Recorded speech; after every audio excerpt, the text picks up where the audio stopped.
What's going on, people? Welcome to United View. Welcome to the road trip for our game against Brentford at Old Trafford tonight. But before we get into that, this video is brought to you by Circl, and here's how to play. What's going on, people? This video is brought to you by Circl, the new football sweepstake game where you can make every moment count. Now, this is a fun way to enjoy football with your friends and also getting some cash in your pocket whilst taking bragging rights. That is exactly what it's about when watching football with friends. Bragging rights, yeah? Now, you can make your own private circle and play with friends and family, or you can join circles that have already been made for you and play with people around the UK, and you can play for as little as £3 as well. So how does the game work? Okay, so the game works in a circle format, and each time something happens during the game live, the circle moves. So that could be a yellow card, it could be a goal, it could be an offside, it could be corners, it could be goal kicks, you name it, and that circle moves. Whoever's at the top of that circle come the end of the game wins the jackpot. It is literally that simple. So all you need to do is download the app from the QR code, which you can see on screen, or the link in the video description below, or actually it's pinned in the chat. You can do it there as well.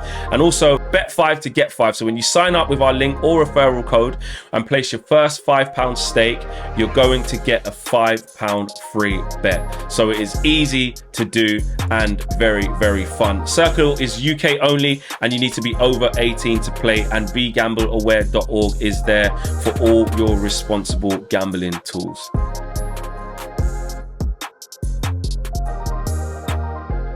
We're back up to OT. Nervous one, not gonna lie, with Marcel. And Marcel, I'm gonna hand straight over to you. Cut. I know you're Mr. Optimistic. I need some optimism because I think today is gonna be extremely tough. Maybe I'm being too down, too pessimistic. I need someone to pick me up. We can win, and I've predicted we would narrowly win. However, this is gonna be tough.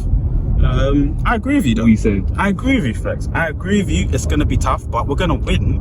I'm not too nervous about this one. I think Everton on the weekend, I'm more nervous about, but this one today against Thomas Frank's side, he plays good football, but I think we're gonna win, bro. You gotta be more positive about this. It's at Old Trafford, the fortress, the holy grail of football, bro. I don't know, bro. It was at Old Trafford against Southampton, man. I know the red card, but I don't look. To be honest, our home record is very good. Let's talk about the positives. 100%. Our home record's very good, and after bad losses, we've bounced back pretty much after all of them. Although the 7-0 at Liverpool, we haven't come back from that technically yet in the league. You know, we did in a couple of games in Europa League, which helped, and Fulham, which helped.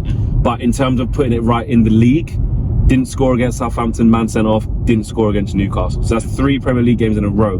We ain't scored a goal. Do you know what I'm saying? I'm not trying to make it sound worse than it is. I'm just saying what it actually is. Do you know what I mean? Me personally, look, the first thing, Marcel, I don't care if he can only last a half. He has to start. Innit? Start. He has to start, bro. I guess his best contribution is when he starts, but he's always effective when he comes on. I would have liked to have seen him when he comes on, maybe, and just because is he up to the speed against Brentford? I think they're a good side, man. Bro, he came off the bench half an hour against Newcastle. Yeah, looked okay. Actually, did some nice little bits. He has to start. And that's why I'm saying do it the other way around. Make him start.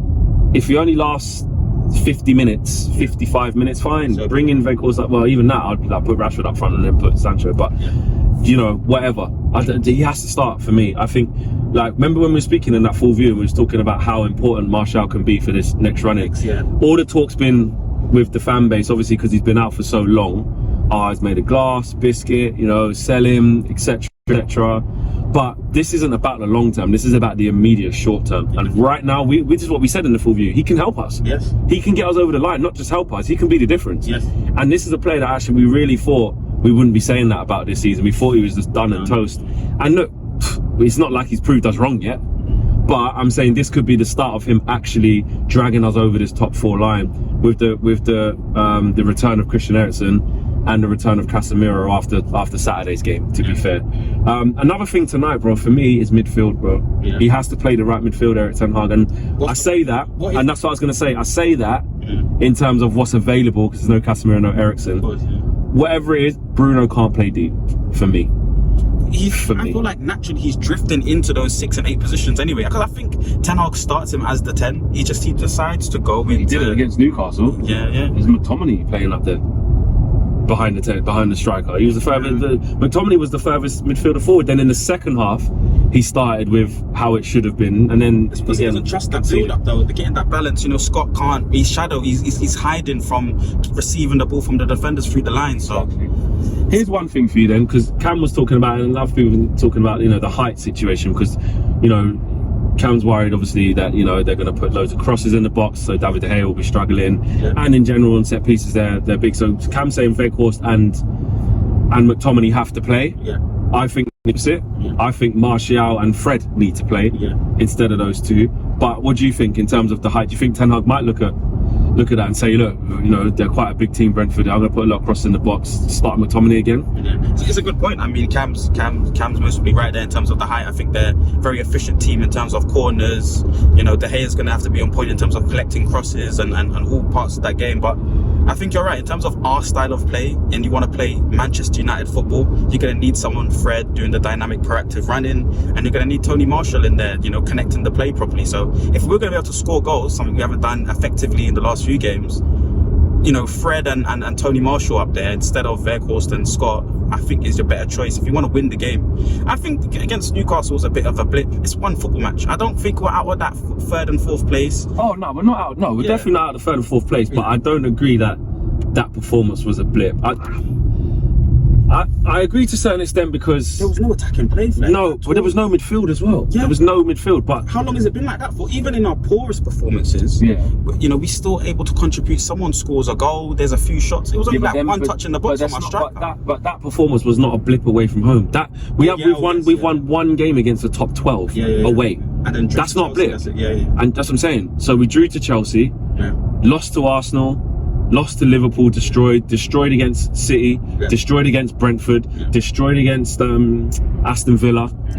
No, I agree. Drew against Palace, drew against Chelsea, should have won that game. Do you know what I mean? But didn't. Yeah, that was the only one. That's what I'm saying. And then Fulham, we won in the last minute. Yeah. That's what I'm saying. So out of all the top Tottenham, we haven't played yet. Yeah. So out of all the top teams, we either lost or drawn away from home. We haven't won one of them games. So that Newcastle game, although it was bad, it wasn't uncharacteristic to us away from home against the top against big teams. I agree with you, and I've said that before. So in terms of away from home, but this is home. So in terms of consistency of performance, I would say it's a blip. It's not going to be another 2-0 this week and another 2-0 against Everton. No, that's what we have shown. To be fair, that we do bounce back at home. I know we didn't against Southampton, but by and large, after bad results, we don't lose back to back.